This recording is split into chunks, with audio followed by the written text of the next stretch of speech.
So again, Hess's law was where we were just manipulating these reactions. We were messing with them to get them to match this top reaction so we could find its delta H. And so we would manipulate it. We'd like multiply it by something or flip it, which flips the sign, and then you would combine, add together the delta H's. Again, delta H is just heat, Q, over mole, or N, okay? That's why, remember, we have these two equations, Q equals MC delta T. That's not what we're working with right now. We're working with Q equals NH, where instead of having Q, we have H, which is just Q over mole. Kilojoules over mole. Q over mole, okay? So this is considered the long way because it just requires a decent amount of effort. So you've got to like flip stuff, multiply stuff, combine stuff. So they call this Hess's law the long way. So now we're going to learn what's called the shortcut method. And the reason they call it shortcut is just because it doesn't take as long to do, okay? And the shortcut method involves calculating delta H a different way. So we're going to do delta H's for what are known as enthalpy of formations. So that's what this little F stands for right here, an enthalpy of formation. And just by definition, an enthalpy of formation is just the amount of energy required to form a compound from its elements. Okay, and so we're going to do some practice with a formation equation. So let's look at this one given. If we want to make magnesium oxide, we need to form it from its elements. Well, what elements are magnesium or are in magnesium oxide? Well, magnesium and oxygen. Now, you have to be careful because oxygen is one of your diatomics. So you can't just leave it like that. And then the tricky part about these types of equations is you are only allowed to make 1 mole of the product. It's called a formation equation. To form one product but from its elements. And because of that, since we only have 1 oxygen over here, right, like our old way to balance this is we would have put a 2 in front of here to give us 2 oxygens, right? And then we would have gone ahead and put a 2 here. And 99% of the time that works, but not when you're doing formation equations, okay? When you're doing formation equations, you are only allowed to make 1 product, okay? This is the only time. Every other time we'll balance normal. So because of that, it forces us to use a fraction over here in front of the oxygen because 1/2 times 2 is 1, and I only have 1 oxygen over there. And then you will see that the delta, the change in heat of formation, enthalpy of formation, is this much. What does this mean? 602 kilojoules of energy is released. That's what the negative means when magnesium oxide is formed from its elements. Okay? So this is called an enthalpy of formation equation. So we'll do some practice. We're going to write the equations to the formation equations for the following compounds. So in this first one, we want to form CH3Br. So we want to form CH3Br. You don't know this, but this guy's name is methyl bromide. It's an organic compound. I don't need you to know that. I'm just telling you its name, methyl bromide. Okay? And when we do formation equations, you are only allowed to make 1 mole of product. That is the rule. Okay? So now we have to decide which elements are involved in forming CH3Br. Well, I don't know. You tell me. I see carbon, right? That's an element. Is carbon a diatomic? No. So do I put a subscript with it? No. Who else is in there? What other elements? Hydrogen? Is hydrogen a diatomic? Yes. So I have to put a 2 down here. Who else is in there? Bromine, right? Is it a diatomic? Yes. So this is the formation of a compound from its elements, and now I have to balance. And the problem is you have to leave the products alone. Don't touch them. You cannot touch this in a formation equation. So you can only balance over here. So let's look at it. I have 1 carbon. I have 1 carbon. Perfect. Sweet. Carbon is handled. I have 3 hydrogens. I have 2 hydrogens. Yuck. So you're going to have a fraction. How do I get 3? Well, you take whatever this is down here and put it right on the bottom, because you're going to be multiplying it by 2, right? And so you put the 3 on the top, because 3 halves times 2 times the 2 right here is 3. That's how you get 3 of those. So it's 3 halves H2. Okay? I want to put this on the bottom, this number on the bottom of my fraction, because I'm going to have to get rid of it. And I need 1, right? This is a invisible 1 right there. So what do? 1/2 times 2. 1/2 times 2 is 1. So that's how I get 1 bromine. So it's kind of an ugly balance, but formation equations are kind of known for that.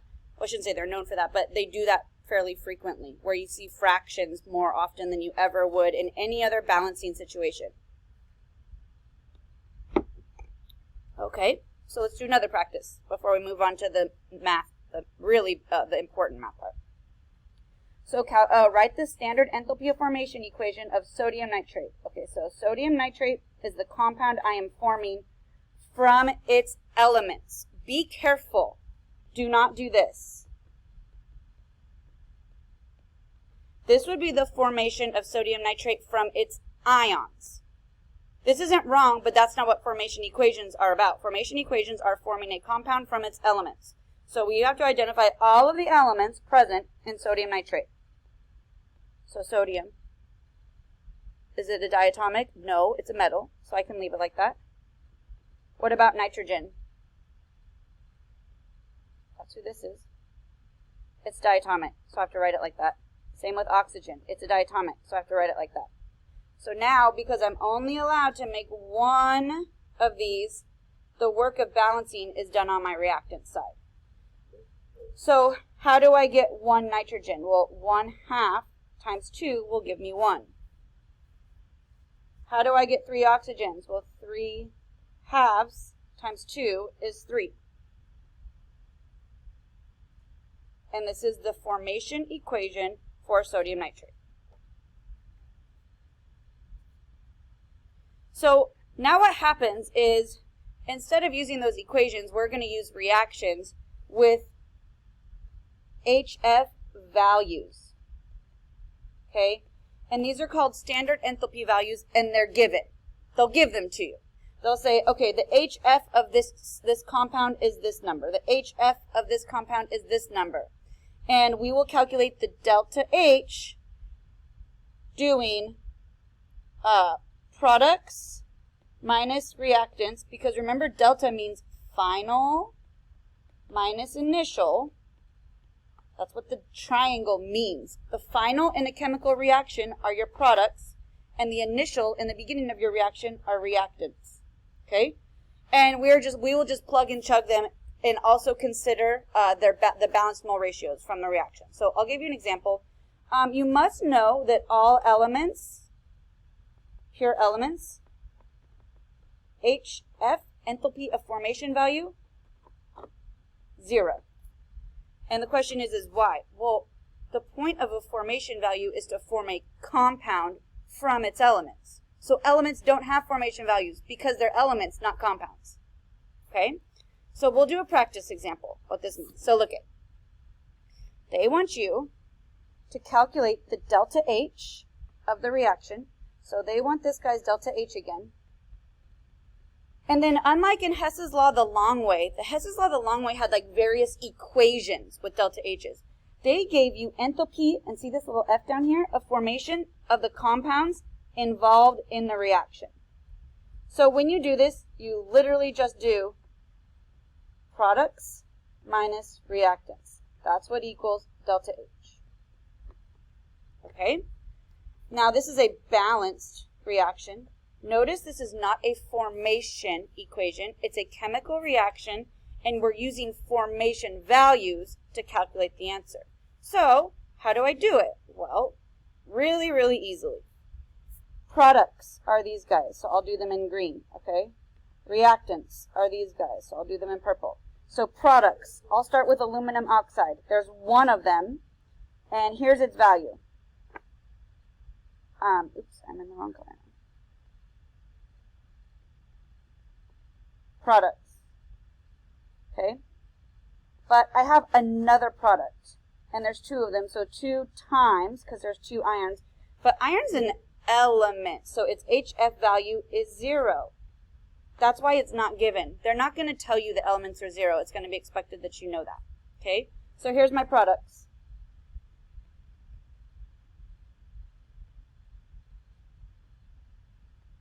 Minus, all right, my reactants. So I have 2 aluminum.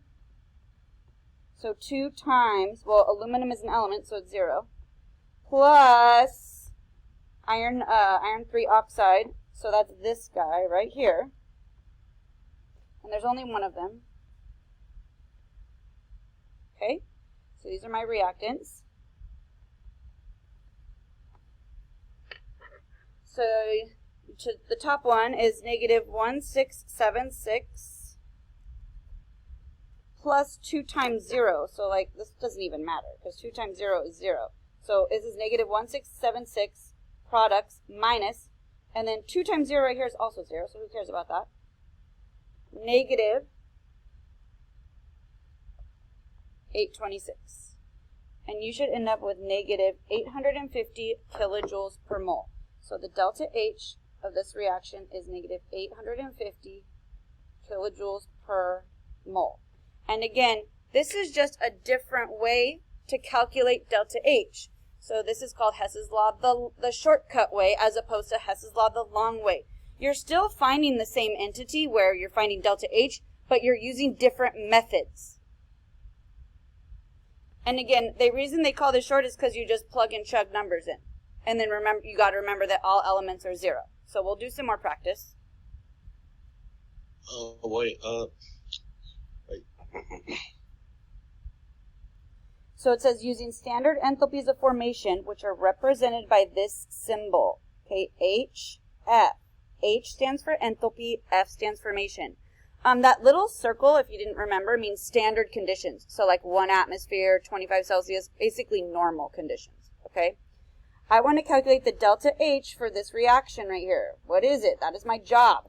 This overall reaction, can I find its delta H? So how is this different from Hess's law the long way? In one way, it's the same where you're calculating delta H, but in Hess's law the long way, I give you a bunch of chemical reactions with their H values. These are not chemical reactions. This is an H value with a compound. This is an H value with a compound. This is an H value with a compound. So this is Hess's law, the shortcut way. Hess's law, the shortcut way is products minus reactants. Products minus reactants. That will give us delta H. So I'm going to switch back and forth between this. Actually, let's see. I'll just rewrite it on the next slide, I think.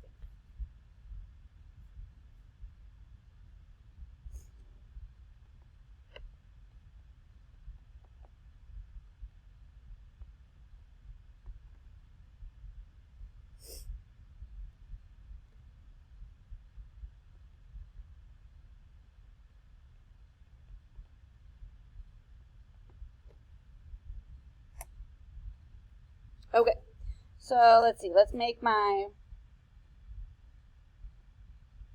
products green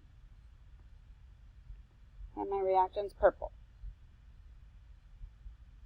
Okay, so these are my products. So let's do products first because it's product delta H is products minus reactants. And again, where did that come from? Well, the delta literally means change. And in math, change means final minus initial. We did that with delta T's, right? Final temperature minus initial temperature. Well, for a reaction, your final species are your products and your initial species are your reactants. So that's where it came from. Okay?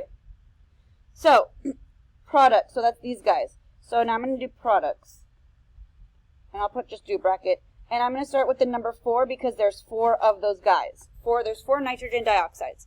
Now you go back and given in the problem are nitrogen dioxide's values, or value, is nitrogen dioxide's HF value. 33.84. So that's what I plug in here. 4 times 33.84. This number was given, and this number comes from the coefficient. Plus, NO2 is not my only product. I have two products. So 6, because there's a 6 out in front of the water, times, and then I'll go back, and I'll look at water's value, negative 285.83.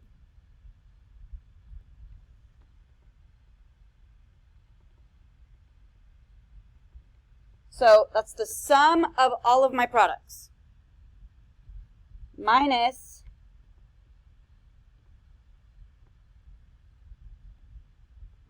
reactants. So now my reactants, I've got 4 ammonia, so 4 times, and then I got to go look up ammonia's enthalpy of formation value, negative 46.19.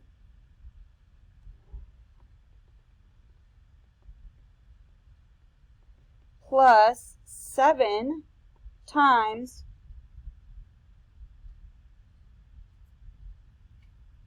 and then you say, well, they didn't give me O2. Yep, you're right, they didn't, and they don't have to. Why is that? O2 is a pure element made up entirely of oxygen. It doesn't have an HF value. All of your diatomics will have 0 for that. And all elements as well. HF values are for compounds. Okay, so now this is just a calculator thing. So the reason why, again, they call it shortcut, and I honestly just think it's easier, is you just plug and chug numbers in. So let's do the top one. Let's do my products. What does that end up being? So 4 times 33.84.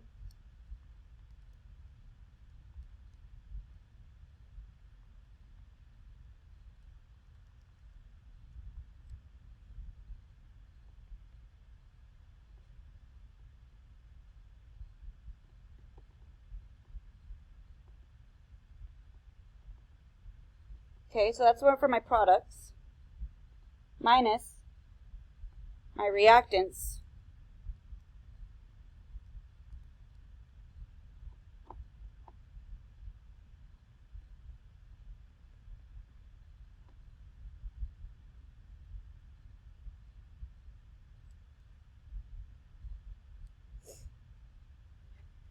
and for my final answer,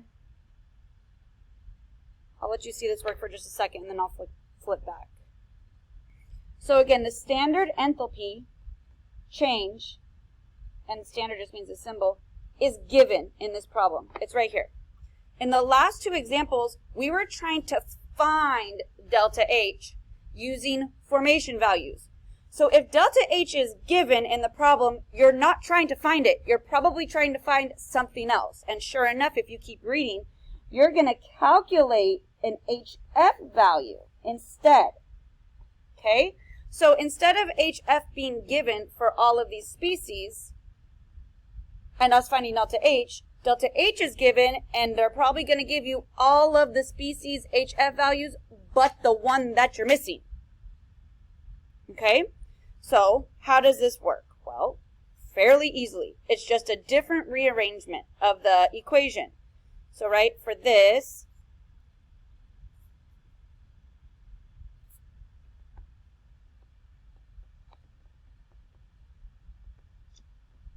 delta H is products minus reactants. Okay, so let's go back to the equation.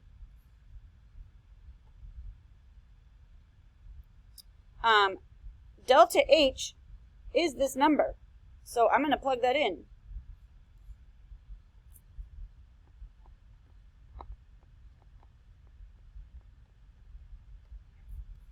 Okay. So let's go back. What are my products? Calcium oxide, right? So these are products. I'll do them again.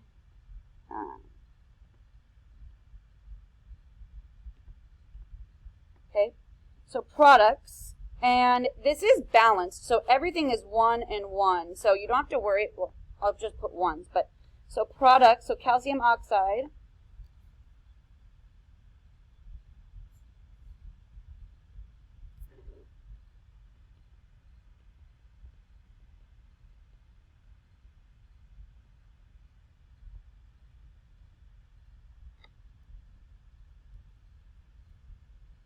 negative 635.5 was the calcium oxide. And there's one of them, so you multiply that by 1. I'm not going to do anything else with that.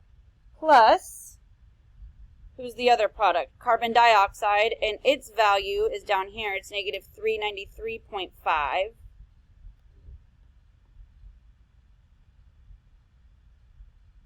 So products, sorry I didn't do it in green, I should have. Products minus reactants. Well, my reactant is the thing I'm trying to find, calcium carbonate. They want you to find that guy. So that's like your X, your unknown. I'll just write CaCO. Oops.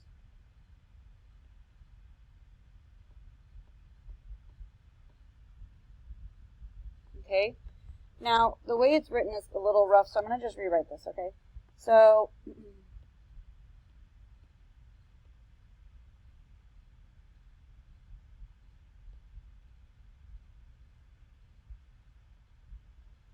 I have 178.1 equals negative 635.5 and negative 393.5 minus calcium carbonate.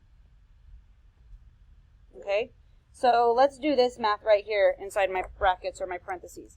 So negative 635.5 plus negative 393.5. So 178.1 equals negative 1029 minus calcium carbonate. Okay, so how do I solve this? Well, I need to get the calcium carbonate by itself, right? So I'll add 1029 to the other side.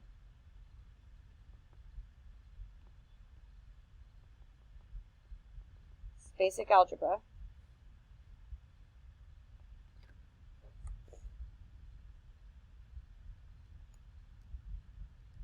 So this is 1207.1 equals, now, don't forget, that's minus calcium carbonate, minus calcium carbonate's value. You can't leave it like that. You need to multiply everything by negative 1, or, in other words, move the negative sign over. You don't want a negative enthalpy of formation. Like, if I want to find X, I wouldn't leave this as like X, right? It wouldn't be like that. You'd have to move the negative. So, calcium carbonate's enthalpy of formation value is negative 1207.1 kilojoules per mole. That's its enthalpy of formation value. Again, there's nothing different about the problem except for which thing you're solving for. Still the same method, we're just solving for a different part of the equation. So again, this is called Hess's law, the shortcut way, and it involves enthalpy of formation values. And unless you're solving for an enthalpy of formation values, those values will be given. The only ones that won't be given will be elements, because you need to know that all elements are 0 for formation numbers, values.